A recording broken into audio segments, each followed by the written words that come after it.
예, 오늘 베드로후서 1장 5절로 7절 말씀 계속해서 보겠습니다.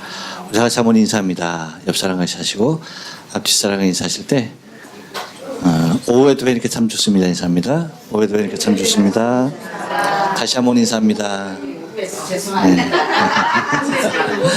네, 점심 맛있게 드셨습니까? 네, 감사합니다.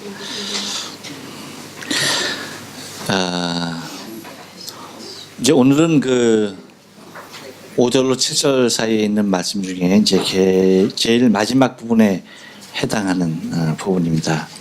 우리가 신의 성품에 참여하는 자가 되게 하려 하기 위하여서 우리에게 권면하는 것들이 있는데, 그 중에 이제 마지막 8번째 있는 것이 사랑을 공급하는 것입니다. 여러분 혹시 기억하시는 분 있을지 모르겠어요. 지난 그 2010년이었죠. 2010년 8월 5일에 칠레에 산호세 광산이 붕괴하는 사고가 있었습니다. 거기에 이제 그 구리를 캐내는 광산인데, 구리 광산이에요. 근데 그 광산이 이제 붕괴하게 됩니다. 그래서 거기에 그 많은 인원이죠. 33명이 고립되게 됩니다. 그런데 사건 발생 이후 69일 만에 기적적으로 33명이 모두가 다 무사히 구조가 되어지는 정말 드라마와 같은 그런 일들이 일어났어요. 거기에는 이제 그 기적이 일어나기까지는 지상에서도 그렇거니와 지하에서도 각자 정말 그 위에서는 구조하기 위해서, 밑에서는 구조가 되기까지 정말 그 사투를 벌이면서 일을 치렀죠. 그 33명이 그 피난처에 무사히 있을 수 있었던 이유 중에 하나는 뭐냐면, 이 탄광이 그 무너짐에 붕괴가 되는 조짐이 보이는 거예요. 그래서 이 33명이 그 피난처로 대피를 한 거죠.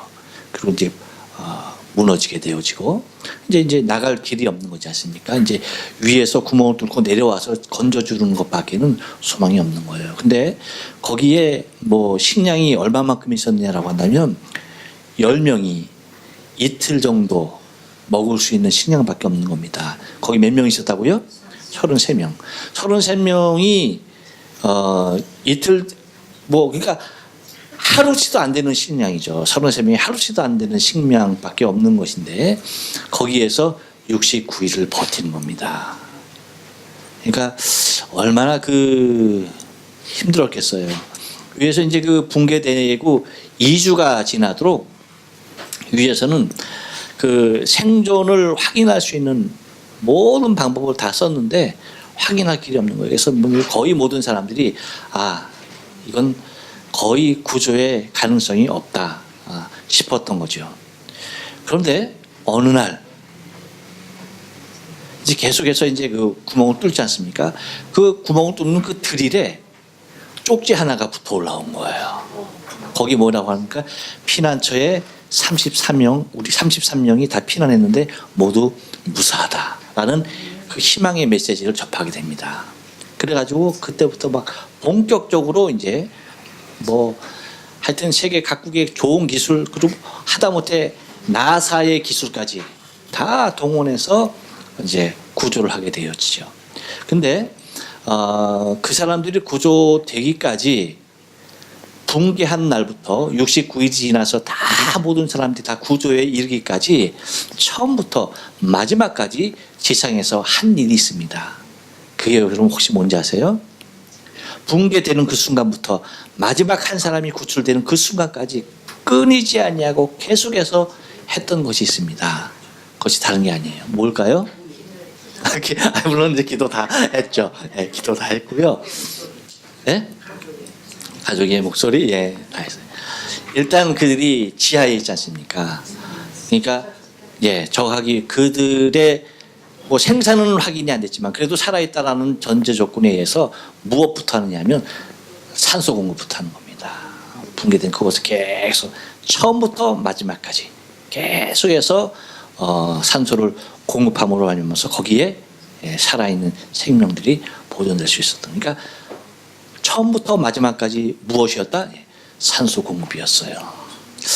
이것을 보면서 우리가 신의 성품에 참여하는 자가 되게 하려고 우리에게 권면하는 것 중에 이제 여러 가지 일들을 많이 했지 않습니까?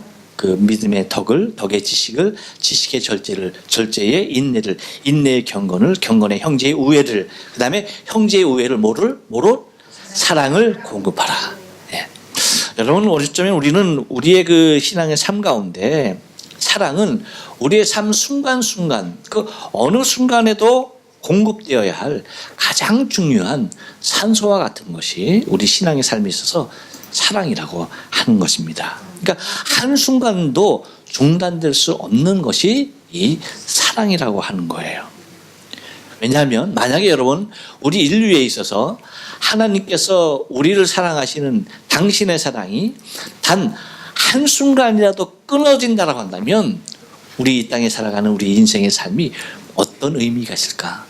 누가 하나님의 사랑 없이 과연 하루를 살 수 있을까? 아무도 없죠. 무엇도 없죠. 하나님은 천지를 창조하시는 그 순간부터 지금 이 순간까지, 아니 주님 오시는 그날까지 이 땅을 향한 당신의 사랑을 지속해서 우리에게 부어주시는 줄로 믿어요. 그러니까 하나님의 사랑은 영원부터 영원까지 당신이 우리를 향하여서 바라보고 계시는 한 그분의 사랑은 끊어지지 않는다라고 하는 것입니다. 그러니까 한순간도 하나님의 사랑은 중단되는 법이 없다라고 하는 거예요. 그러니까 만약에 하나님의 사랑이 어느 순간에 끊어진다고 한다면 우리는 그 누구도 이 땅에 존재할 수 없다라고 하는 것이죠. 그래서 여러분, 하나님의 이 사랑이 우리에게 얼마나 강력하게 오는가 하면 로마서 기자는 이렇게 고백합니다. 8장 39절에서 높음이나 깊음이나 다른 어떤 피조물이라도 우리 주 그리스도 예수 안에 있는 하나님의 사랑에서 끊을 수 없느니라. 그러니까 그 세상 그 무엇도 하나님께서 우리를 사랑하시는 그 사랑은 끊을 수가 없다는 거예요. 그렇기 때문에 여러분 우리가 이 땅에 존재하고 우리가 하늘의 소망을 가지고 이 땅의 삶을 살 수가 있다는 거예요. 무엇 때문에? 하나님의 변함없는 사랑하심 때문이다라고 하는 것입니다. 그래서 하나님은 그러면 왜 우리를 그와 같이 처음부터 마지막까지 사랑하시느냐라고 할 때에 그것은 그 이유는 다른 데 있잖아요. 옆 사람에게 얘기해 줍니다. 하나님은 사랑이십니다. 당신 자체가 사랑이세요. 당신이 사랑이시다 보니까 당신이 창조해 놓은 모든 것을 향한 당신의 마음을 거기에 쏟아 놓으시는 겁니다. 그래서 그 하나님이 사랑이심으로 말미암아서 그 사랑이 우리에게까지 오는데 곧 하나님이 사랑이신 것에 대하여서 요한일서 4장 8절에서 이렇게 얘기합니다. 사랑하지 아니한 자는 하나님을 알지 못하나니 이는 하나님은 사랑이심이니라. 할렐루야. 하나님이 사랑이라고 그렇게 정의하고 있다는 겁니다. 그래서 여러분, 사랑의 시작과 목적도 우리에게 분명히 말씀해 주는데 요한일서 4장 9절 말씀 보면 이렇게 얘기합니다. 하나님의 사랑이 우리에게 이렇게 나타난 바 되었으니 하나님이 자기의 독생자를 세상에 보내심은 그로 말미암아 우리를 살리려 하심이라 라고 하면서 10절에서 이렇게 말하죠. 사랑은 여기 있으니 우리가 하나님을 사랑하는 것이 아니요 하나님이 우리를 사랑하사 우리 죄를 속하기 위하여 화목제물로 그 아들을 보내셨습니다. 그래서 사랑의 시작이 어디에 있다? 사랑의 시작은 하나님에게 있고 사랑의 목적은 무엇이다? 우리를 구원하는 데 있다라고 하는 거예요. 사랑의 시작은 당신이며 사랑의 목적은 독생자 예수 그리스도를 통하여서 우리를 구원하시는 데에 하나님의 사랑의 목적이 있다라고 하는 겁니다. 그러니까 여러분, 우리가 구원받아 하나님의 나라의 백성이 되는 것은 철저하게 처음부터 마지막까지 전부 뭡니까? 하나님의 사랑에 의한 것이다 라고 하는 거예요.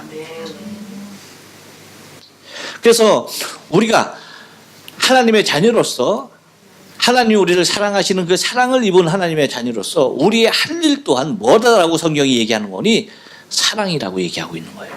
우리가 할 일이 뭐다? 사랑이다. 서로 사랑하는 것이다 라고 얘기합니다. 그래서 요한복음 13장 34절에 보면 이렇게 얘기합니다. 새 계명을 너희에게 주노니 서로 사랑하라. 내가 너희를 사랑한 것 같이 너희도 서로 사랑하라 라고 말씀하고, 또 요한복음 15장 12절에서도 이렇게 말합니다. 내 계명은 곧 내가 너희를 사랑한 것 같이 너희도 서로 사랑하는 것이니라. 하나님의 계명이 뭐라고요? 내가 너희를 사랑한 것 같이 너희도 서로 뭐 하는 것이다? 사랑하는 것이다. 이것이 하나님의 계명이라는 거예요. 새 계명도 다른 것이 새 계명이 아니에요. 서로 사랑하는 것. 내가 너희를 사랑한 것 같이 너희가 서로 사랑하는 것이 새 계명이고, 하나님의 계명은 내가 너희를 사랑한 것 같이 너희가 서로 사랑하는 것이다 라고 그렇게 말하고 있는 겁니다. 그렇기 때문에 여러분, 우리가 신의 성품에 참여하는 자가 되기 위해서는 반드시 우리 안에 하나님의 사랑이 공급되는 대로 우리 또한 이 사랑을 서로 사랑하는 그 사랑으로 공급시켜야 한다는 것입니다. 우리가 잘 알다시피 여러분, 갈릴리에서 내려온 물이 저기 사해에 가면 다 뭐가 돼요? 짠물이 돼요. 소금물이 돼요. 사해가 말 그대로 죽은 바다라는 얘기 아닙니까? 죽은 바다. 그렇게 아무 생물도 살 수 없는 죽은 바다가 될 수밖에 없었던 이유가 뭐예요? 흘러내려가는 곳이 없는 거예요. 거기에 멈춰있던 겁니다. 아무리 생명수가 흘러도 여러분, 아무리 생명수가 흘러도 그것이 나를 통하여 또 누군가에게 그 생명수가 전달되지 않냐면 뭐예요? 죽을 수밖에 없는 거예요. 하나님의 사랑이 우리에게 생명으로 왔습니다. 근데 이 생명이 나에게 멈춰 있으면은 뭐예요? 내 생명은 죽은 거예요. 살아있는 생명은 이 사랑이, 하나님의 사랑이 나를 통하여 또 다른 자를 향한 뜨거운 사랑으로 변한다는 겁니다. 그래서 우리가 서로 사랑하라는 것은 내가 하나님의 사랑을 받는 존재이고 나 또한 하나님의 자녀인 것을 서로 확인하는 증거다라고 하는 것입니다. 그래서 하나님을 닮은 자가 누가, 하나님의 성품에 참여하는 자가 누구냐라고 할 때에 열심히 서로 사랑하는 자들입니다. 그래서 우리가 서로 뭐 해야 되는 거예요? 사랑하는 겁니다. 열심히 사랑해야 돼요. 그래서 사랑에 대하여서 고린도전서 13장에서 얘기하는 것은 뭡니까? 사랑은 언제나 오래 참고 자비하고 양선하며, 사랑은 변하지 아니하고 무리에 행치 아니하고, 사랑은 무엇이든지 내게 있는 모든 것을 향하여서 다 상대에게 가는 것을 사랑이라고 하고, 사랑은 마지막까지 그리고 끝까지 견디는 것을 사랑이라고 말을 하고 있습니다. 그래서 여러분, 우리가 하나님의 사랑 안에 있는 자인 것이 그 무엇보다도 감사한 것이고, 또한 내가 그 사랑을 받는 자이고, 내가 또한 그 하나님의 사랑으로 또한 누군가를 사랑할 수 있는, 내 주위에 있는 모두를 사랑할 수 있다는 것이 여러분 얼마나 감사한 일인지 몰라요. 그래서 여러분, 옛날에 조용필 씨는 뭐라고 그랬어요? 이 세상 모든 것들을 사랑하겠네 그랬어요. 아, 몰라요? 아, 조용필 톤으로 불렀는데 못 알아듣는구나. 죄송해요. 그렇죠. 여러분들은 그저 매일 성경 보고 기도해야지. 언제 유행가 부를 시간이 어딨어. 텔레비도 보면 안 되고. 그저 그냥 성경 보고, 그렇죠. 기도하고, 전도하고. 그러니까, 그렇죠. 여러분은 이제 시간이 널널한 목사나 그냥 조용필도 만나고, 이미자도 만나고, 그렇죠. 나우나 너우나 다 만나고, 그렇죠. 그래요. 중요한 게 뭐냐? 뭐 하는 것이다? 사랑하는 것이다. 여러분, 우리가 정말, 그래서 사랑은 말로 하는 것이 아니라 사랑은 행동으로, 사랑은 마음으로 하는 것입니다. 우리 옆 사람을 향해서 고백합니다. 정말 고백합니다. 마음 다해서 고백합니다. 사랑합니다. 사랑합니다. 다시 한번 얘기합니다. 당신이 내 이웃이 됨을 감사합니다. 당신의 사랑에 대하여 감사합니다.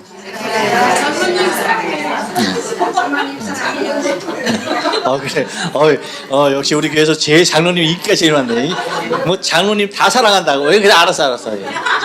자, 다 같이 장로님 사랑합니다. 장로님 사랑합니다. 예, 사랑합니다. 예. 그래. 아유, 감사합니다. 야, 여러분들은 눈치가 대단해요. 예, 그래. 예, 그래요. 예, 우리 다 같이 다시 한번 더 인사합니다. 미나상 아이시데마스. 예, 기도하겠습니다.